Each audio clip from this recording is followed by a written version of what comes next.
okay ल अगाडि आज हाम्रो नयाँ आउने अगाडि जाउँ ओके ल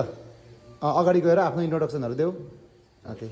नेपालीमा सजिलो लाग्छ इङ्ग्लिसमा सजिलो लाग्छ दिने है त ल अनि बिग्रियो भने पनि मतलब छैन आफूले मनमा लागेको कुराहरू देऊ अनि साथीहरूले सबैमा कोअपरेट गरिहाल्छ उनीहरू पनि बिगारेको थियो सुरुमा होइन अनि सबै पर्फेक्ट छैन ल ओके गो हेड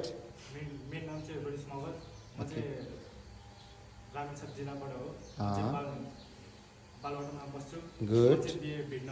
आएको ओके यो फर्स्ट टाइम हो अनि नाम फेरि अझ क्लियर भन्दै मैले बुझेन रोनिस मगर रोनिस मगर ओके पुरा नाम चाहिँ के हो रोनिस थापा मगर ओके जिल्ला कुन हो रामेछाप ओके आजबाट ऊ चाहिँ अब नयाँ साथी हो सो मनमा लागेको कुरा कति कुरा बुझ्दैन नयाँले त्यो कुराहरू चाहिँ साथीहरूलाई फ्रेङ्कली भन्नु पऱ्यो ल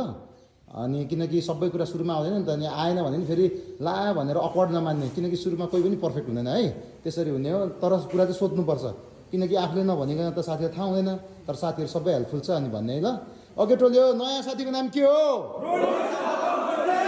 ओके रोनिस थापा मगर फ्रम रामेछाप अनि from today he is your new friend केटा क्लियर छ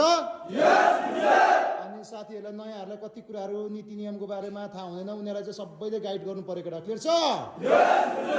okay Ronish you may go to your place okay hello फेयो कङ्ग्रेचुलेसन्स नयाँ साथी भेटेकोमा सबैलाई अनि क्ल्याप गर्नु पऱ्यो टोलीहरू ल ओके वेलकम रेडी गो